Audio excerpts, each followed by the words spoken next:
Check करते हो। और एक बार अगर इन लोगों से पूछो तो न बोलते हैं कि लिख के दे तुम्हें, लिख के दें। जय हिंद दोस्तों, उत्तर प्रदेश के फिरोजाबाद दीदामई प्राथमिक स्वास्थ्य केंद्र पे ये जो महिला घूंघट ओढ़े दिख रही है, ये कोई आम महिला नहीं बल्कि उस जिले की आईएएस अधिकारी कृति राज है। और ये अधिकारी उस अस्पताल में घूंघट ओढ़ के क्यों गई और दवाइयों को क्यों फेंक रही है, आइए इसकी पूरी जानकारी आपको डिटेल के साथ समझाते हैं। फिरोजाबाद स्वास्थ्य केंद्र में गए लोगों का यह शिकायत आ रहा था कि कुत्ते के काटने के इंजेक्शन नहीं लगाए जा रहे हैं। वहाँ के जो डॉक्टर हैं वो टाइम पर नहीं आते हैं, कभी भी आते हैं और कभी भी चले जाते हैं। अनियमित भ्रष्टाचार और खराब व्यवहार हो रहा है। डॉक्टरों से कुछ भी पूछने पर बहुत ही एंग्री और बहुत ही अकड़ के साथ बोल रहे थे। फिर यह शिकायत कई अधिकारी तक भी बताया गया, फिर उन लोगों ने इस पर कोई ध्यान नहीं दिया। फिर यह जानकारी आईएएस अधिकारी कृति राज तक पहुंची। फिर वह इसका निरीक्षण करने के लिए अकेले घूंघट ओढ़कर आम मरीज की तरह उस स्वास्थ्य केंद्र पर चली गई। हालांकि उनके सिक्योरिटी गार्ड आए हुए थे, लेकिन वो दूर से छिप कर बैठे हुए थे।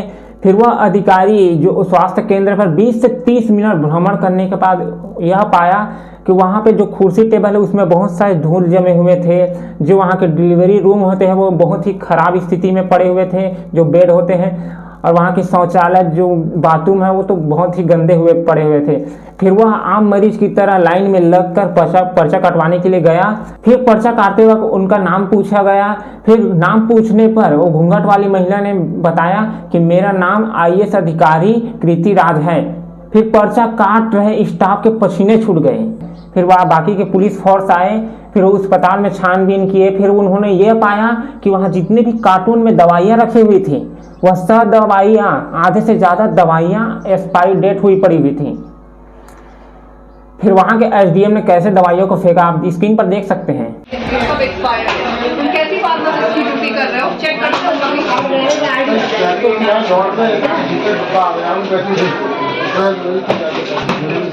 आधा तुम्हारा स्टॉक वहाँ देखो कितना एक्सपायर्ड निकला है। फिर अस्पताल में जो महिला आई हुई थी जिसके बच्चे को कुत्ते ने काट लिया था, उसका इंजेक्शन ही नहीं लग रहा था क्योंकि डॉक्टर आए ही नहीं थे, मौजूद ही नहीं थे हॉस्पिटल में। क्योंकि डॉक्टर कभी भी आए कभी भी झोला लेके चले पड़े। ये भी शिकायत उस आईएएस अधिकारी कृति राज को बताया। आप स्क्रीन पर ये भी देख सकते हैं। आते हैं डॉक्टर और एक बार अगर इन लोगों से पूछो तो न बोलते हैं कि लिख के दे तुम्हें, लिख के दें। मेरा बच्चा उस दिन इतना परेशान था और बार बार ये इतने एटीट्यूड में बात कर रहे हैं कि जी समझ लो। देखिए हमारे देश की ये स्थिति है। जिस भगवान की हम घर में पूजा करते हैं उस भगवान के बाद हम जिसे भगवान मानते हैं वो डॉक्टर होते हैं। हमारे शरीर में कोई भी पीड़ा आती है, तकलीफ आती है तो हम डॉक्टर के पास ही जाते हैं ना कि हमारे अच्छे से गोली दे, हमें ठीक करें।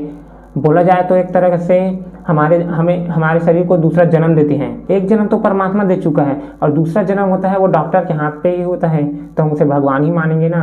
अगर वही हमारे स्वास्थ्य के साथ खेलेगा, हमें जो एक्सपायरी डेट गोली खिलाएगा, तो इस देश की आधी से ज़्यादा जनसंख्या तो यूं ही नहीं पड़ जाएगी।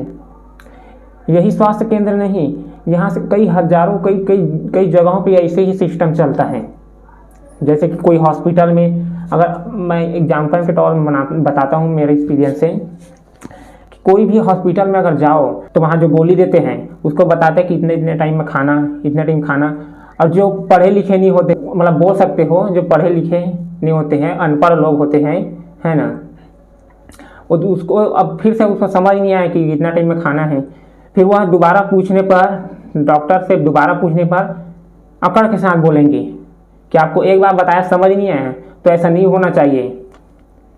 तो आप ये सब बोलना बंद कर दो, नहीं तो बारी बारी सबकी बारी।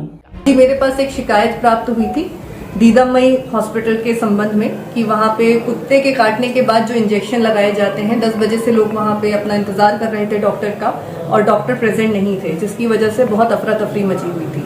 तो जब हम वहाँ पहुँचे, हम वहाँ अनोनिमसली घूंघट करके गए थे, हमने पर्ची कटवाई, डॉक्टर से बात की। डॉक्टर का व्यवहार भी उचित नहीं पाया गया। उसके अलावा उनके जब रजिस्टर्स चेक किए गए तो काफ़ी लोग मिसिंग थे, कुछ लोगों की वहाँ पे सिग्नेचर्स थे फिर भी वो हॉस्पिटल में नहीं पाए गए थे। इसके अलावा वहाँ पे दवाइयाँ जो थी लगभग आधा स्टॉक वहाँ एक्सपायर्ड था जब हम पहुँचे, और जो व्यवस्थाएं थी साफ़ सफाई की वो भी मेंटेन नहीं थी। इंजेक्शन भी सही ढंग से बिठाल के प्रॉपर नहीं लगाए जा रहे थे। किसी भी प्रकार से एक जन सेवा के भाव से कार्य नहीं हो रहा था। तो इन्हीं सारी चीज़ों को हम नोट करके लाएं और इस पर हम कार्रवाई करें। इसके बाद सीएमओ ने स्वास्थ्य केंद्र के बारे में क्या कहा उससे पहले आप ये जान लीजिए कि सीएमओ का मतलब क्या होता है, उसका फुल फॉर्म क्या होता है। तो सीएमओ का फुल फॉर्म है चीफ मेडिकल ऑफिसर, या आप ये भी बोल सकते हैं चीफ मार्केटिंग ऑफिसर। हिंदी में बोले तो नगर पालिका मुख्य अधिकारी। अब इसका काम क्या होता है, तो इसका काम ये होता है मार्केटिंग एक्टिविटीज़ पर ध्यान रखना, जैसे sales management, product management, advertising, marketing, ग्राहक सेवा आदि जैसे पर ये निरीक्षण करते हैं। जैसे कि कोई प्रोडक्ट है तो खाने योग्य है कि नहीं, खराब थोड़ी हुआ है, एक्सपायरी थोड़ी हुआ है ना, ये सब बातों का ये ध्यान रखते हैं, निरीक्षण करते हैं। और सीएमओ नगर पालिका का मुख्य अधिकारी होता है, जो कि नगर पालिका के अंतर्गत आने वाली सभी कार्यों और नागरिकों की जरूरतों और विभिन्न कामों की देखरेख का पूरा जिम्मा नगर पालिका सीएमओ को होता है। अब यहाँ तक आप सीएमओ के बारे में सब समझ चुके होंगे, सब जानकारी हो गए।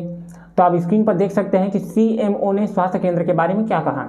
एसडीएम ने कहा था, वो उसको देखने में मेरे सामने ही आया है कि उन्होंने ये भी आरोप लगाया था कि 50% दवाई जो है वो गलत आरोप है। उनका कहना गलत है, क्योंकि 277 तरह की दवा हमारे पास स्टोर में अच्छी है, एक नंबर एक्सपायर नहीं है, और 3 तरह की दवाएं एक्सपायर थी, होने वाली थी। लास्ट में मेरा तो यही ओपिनियन है कि हर जिले में ऐसे अधिकारी होना चाहिए जो आम जनता की पीड़ा समझने के लिए आम जनता के बीच में ही आकर समझे और उसका निर्णय ले या दे। और ऐसे ही हॉस्पिटल और ऐसे स्वास्थ्य केंद्र, ऐसे मेडिकलों का पर्दाफाश करे जो ऐसे अकड़ में रहते हैं, जो कि डॉक्टर उसको उसके औकात दिखा दें। खैर, तुम्हारे ओपिनियन क्या है कमेंट बॉक्स में आकर बताना, और वीडियो को ज़्यादा से ज़्यादा शेयर करो, और हमारे चैनल में नए होंगे तो सब्सक्राइब करके ही जाना। मिलते हैं किसी नेक्स्ट वीडियो में, तब तक के लिए जय हिंद।